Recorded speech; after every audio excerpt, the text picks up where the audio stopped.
Hello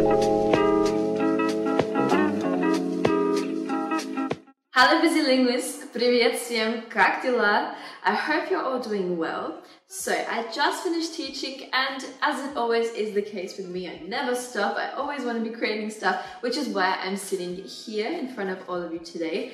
Because I wanted to talk to you about something that just came up in my lesson and ties quite well in with the fact that I went and did some book shopping yesterday. I love books, as you probably saw in the last video where I was presenting to you my little bit of Swedish practice. I was at the bookstore yesterday and I picked up some of these wonderful books. Not this one I've had for a little while, but I wanted to share with you what you should look for in a book. What is a good language learning book and what is not a good language learning book? And let me tell you something.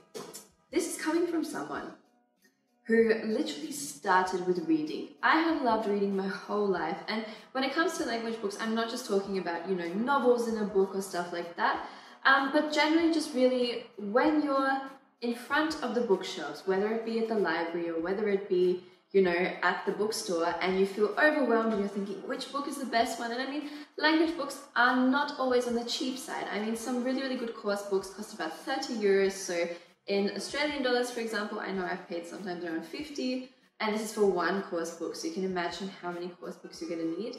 Then again, I have to say, it is a really, really good investment. And over the years, I have to say, my little language book wisdom has definitely grown. And I mean, the first thing I will say is don't be scared if you find a book or buy a book and you don't like it and you don't use it. I've had this, and I mean, it looks really nice on my bookshelf anyway, so somewhere it's a win. But seriously, I've made many mistakes through my language book buying years, so that's why I want to share with you today the books that I bought yesterday, why I bought exactly those ones. First thing is, we know we are now in the generation of your Kindles, of your audiobooks, which are all really great, but there is really nothing that beats the beautiful scent of a new book. And just that feeling when you're at the bookstore and you grab it and you can look through it. I mean, you can flip the pages, and it's also super easy when making your decision of, should I buy this? Should I not buy this? I don't know. Call me old-fashioned, but I just really love a good hardcover or, whatever, just hard copy book. So I'm going to test out my Russian book live for you in a second. And before we start, no, this video is not sponsored. Although I have to say, I just noticed how many Huba books I buy, so falls ihr dieses Video seht, kontaktiert mich. When it comes to a language book, I'm going to tell you the best ones I've ever bought. So when I was a teenager, I really, really loved buying visual dictionaries because we all love pictures, we all love stories and pictures and everything.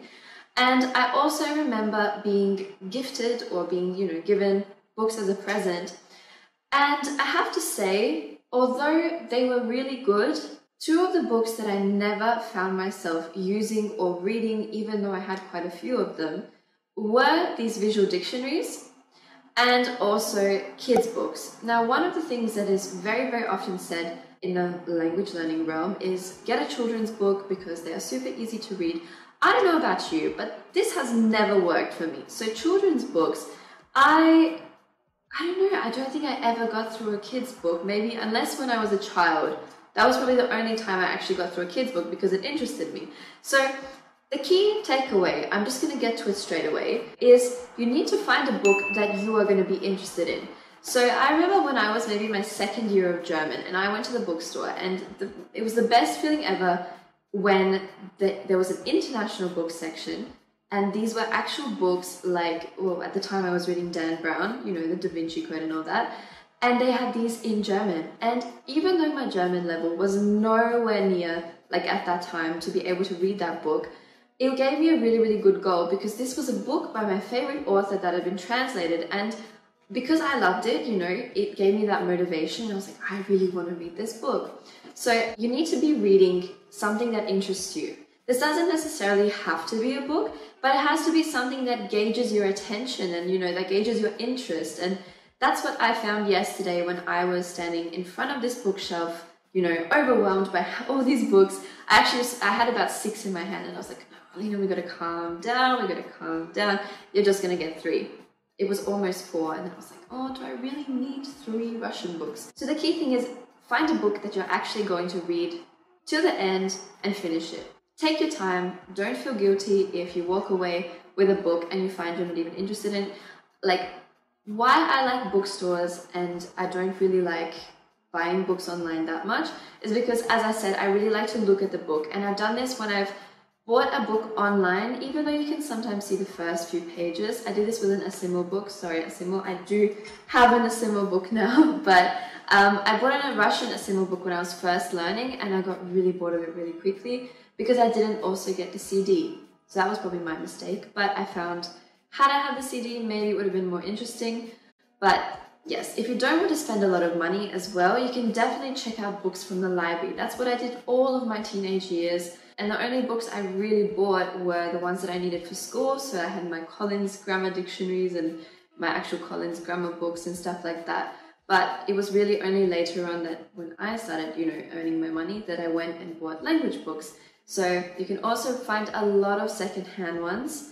And don't feel pressured. Don't feel pressured. Get the ones that interest you. So you're probably wondering, what are the ones that I picked up? What are the ones that interest me?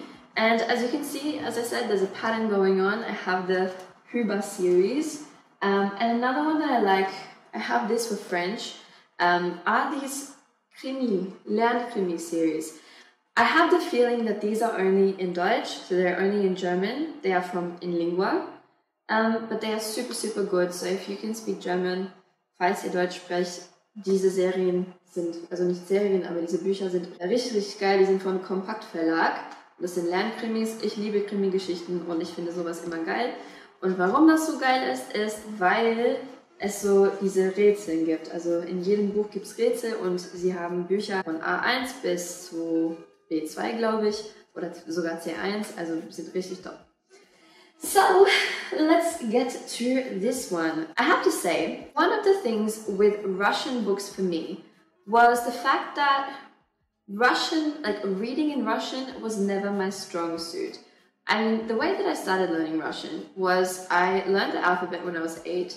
I learned some phrases over my life that I would overhear my mom say, and then I left it. And then I started taking a course at the end of 2016. And I only really picked up my Russian from time to time over the past 2 years. So that's why I thought, okay, I need a Russian book. And it's been really hard for me to actually find one that I enjoy. I've read Russian kids books, children's books. If you've been following me for a while, you would have seen this in a video with my ex-boyfriend, and we were, reading a Russian kids book, and it was good, but I don't really remember anything from it because I didn't find it that interesting. So now I picked this one up, and it's Russisch Wortschatz einfach praktisch. So the most important words and phrases or expressions in the Russian language for everyday life. So that's already a plus. And the most important thing, and this is a tip for any of you, particularly learning a language with a different alphabet, so Cyrillic, whether it be with characters like in Japanese, Chinese, anything like Arabic, get a book with audio with this symbol here, because as I said, with my Asimo experience, that was my biggest mistake, because I just didn't know where the intonation was, so it was really hard for me, and I just got bored of it. And when I was looking through this book, the very first thing that caught my eye, which is why I ended up buying it, is not only that it's for everyday life, but also that it has exercises. As you can see, I did one just before.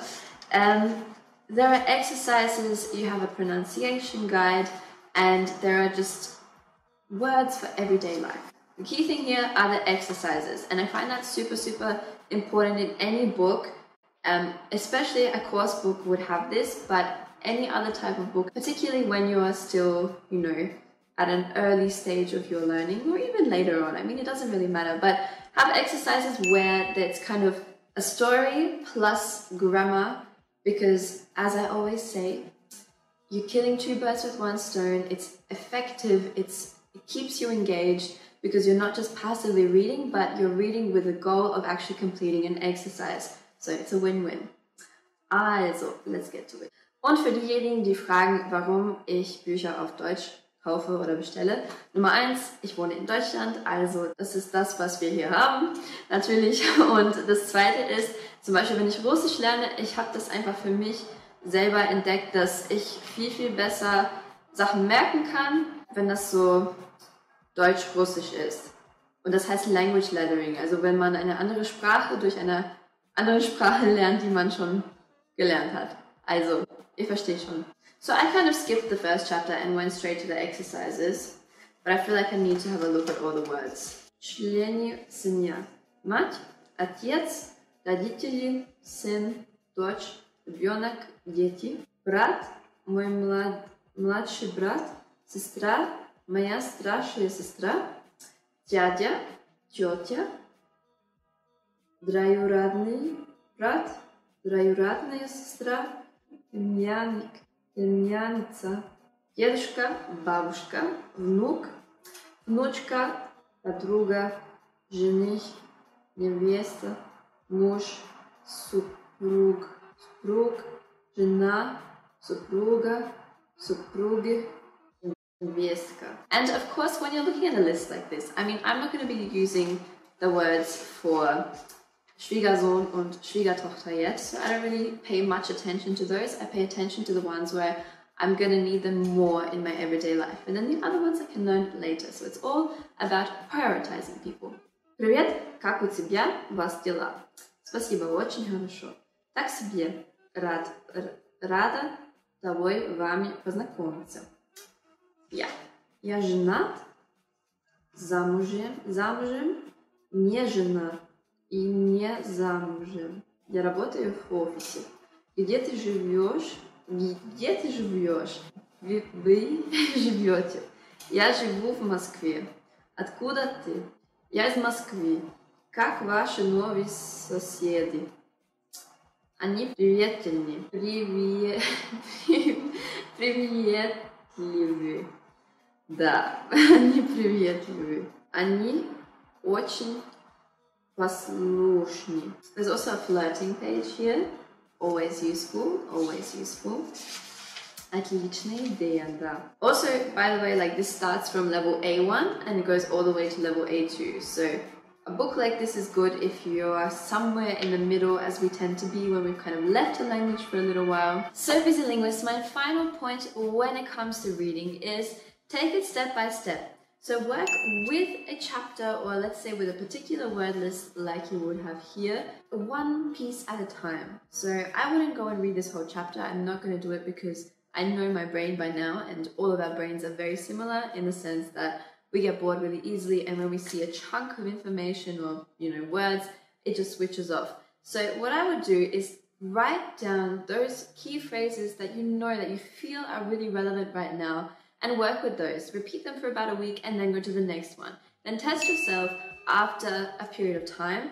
And as you will see here, this is our memory graph and how we retain information over time. So you'll see it's useful to take a little bit by bit so that you retain it for a longer period of time, because otherwise all of the stuff that you're learning right now, if you don't repeat it and make it, bite-sized for your brain, it's all just going to go to waste, and all your learning is going to go to waste. So those were my tips on the type of reading content that I would suggest for all of you learners to look at.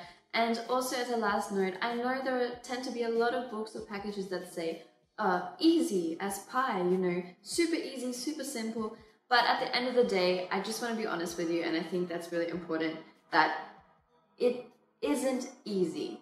Learning a language takes time, it takes effort, it's a marathon, but if you find something that you enjoy doing and you stick with it, that's where you're going to see results. So I hope you guys found this video helpful. Make sure to subscribe to my channel if you haven't yet. Leave a thumbs up if you enjoyed this video. I hope you guys did find it helpful, and I look forward to seeing you next time. Also Leute, bis dann, bis zum nächsten Mal, à la prochaine, tschüss.